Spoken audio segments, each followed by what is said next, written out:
conversation that we're finding is becoming the most common conversation that we're having is this conversation about relevance. Leaders' great challenge at the moment is leading a business in a complicated world, trying to work out how to make it work now, but also knowing that next year, the year after, it's going to be very different.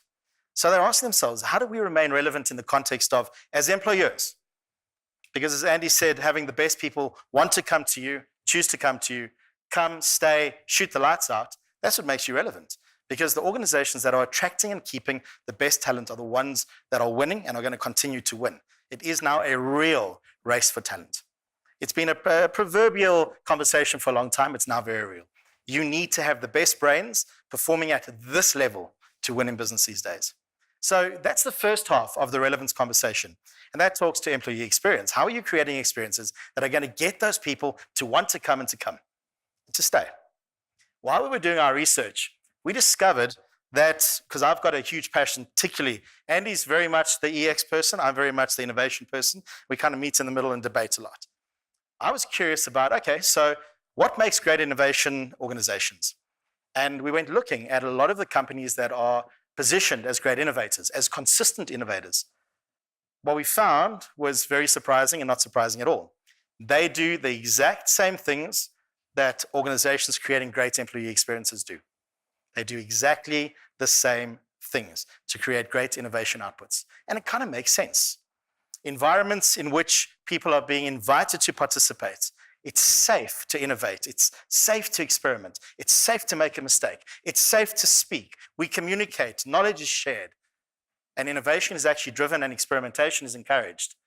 Is an organization that's going to win out there in the market. You're going to remain relevant.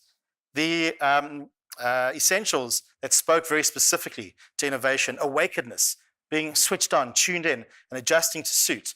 Organizations that are not paying attention to what's going on outside are not going to win in the market. It's very straightforward. So we love this tension that was created between experience and innovation readiness. If you want to be innovation ready, you've got to be creating a great employee experience. It's as simple as that. You will not, as an organization, be able to innovate if the people inside your organization are not being treated in a way that invites them to participate. Every single one of us is creating experiences for the people we work with constantly. You engage people all day long. There's a moment after moment after moment.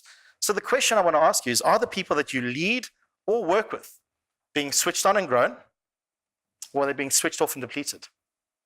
Every moment of contact, you either take somebody in this direction, switching them on, connecting them, inspiring them, motivating them, enthusing them, and inviting them to think, to participate intellectually, because people who don't participate intellectually switch off.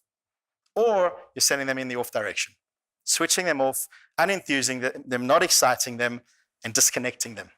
Now, what does an organization full of disconnected people look like? It's definitely not one that's going to compete, and it's definitely not one that's going to innovate.